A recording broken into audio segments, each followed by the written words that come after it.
has voted to leave the European Union. It is time to vote to take back control. June the 23rd needs to become a national bank holiday, and we will call it Independence Day.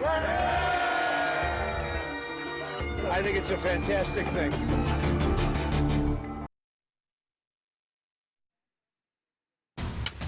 Now at 10, a targeted attack in the heart of Beverly Hills. Gunfire erupts outside an upscale restaurant, sending a man to the hospital. The search for clues to find the shooter. Plus, a nightmare vacation. A husband spends days on a ventilator after returning home from a stay at a California hotel. The local couple's battle with Legionnaire's disease that nearly turned deadly.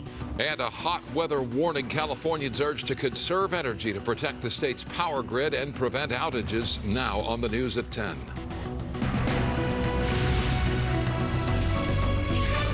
Good evening, I'm Micah Ullman. And I'm Cher Calvin. We begin with beefed up security in Beverly Hills tonight after a man was shot outside an upscale restaurant. The gunfire sent diners scrambling for cover, and tonight police are searching for the shooter. KTLA's Lauren Lister reports.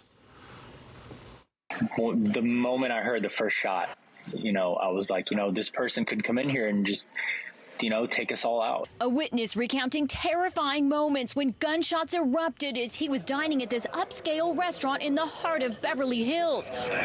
One man wounded, seen lying on the ground. It happened shortly before 11 last night. Pedro Pertile and two business partners were just finishing dinner, getting ready to leave. We were about 10, 15 feet away from the door, and we heard gunshots coming from the front door. And at that moment, I looked over to the patio, which was to my left, and I saw someone dropping. He says the shot sent people running and screaming. Beverly Hills police quick to respond, and the chief later taking to social media to reassure the community.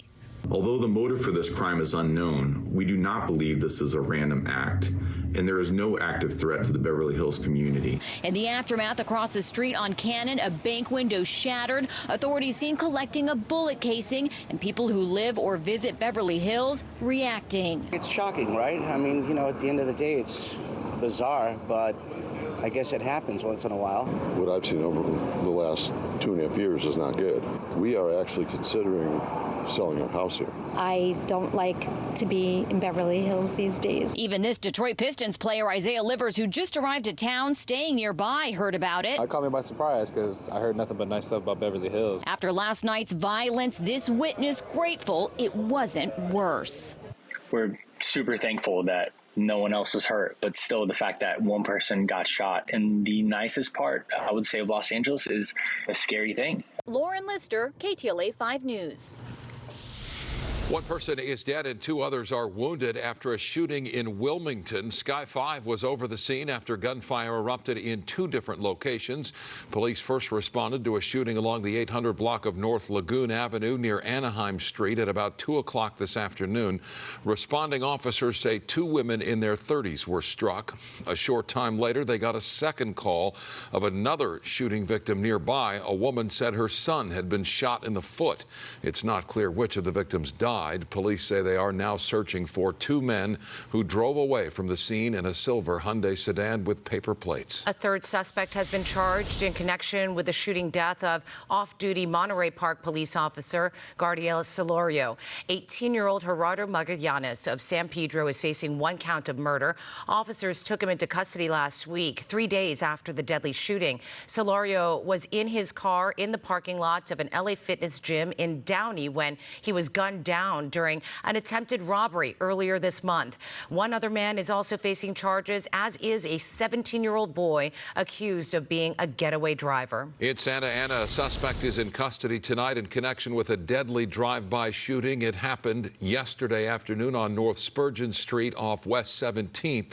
Surveillance video shows a vehicle pulling up to two men on the sidewalk. The gunman opens fire on the victim before the driver speeds off. The suspect has been identified as Edgar Martinez. He now faces murder and gang charges. The victim, 20-year-old Alex Ruiz, died from gunshot wounds to his upper torso. Police believe the attack is gang-related. A 47-year-old woman is in custody accused of setting a convenience store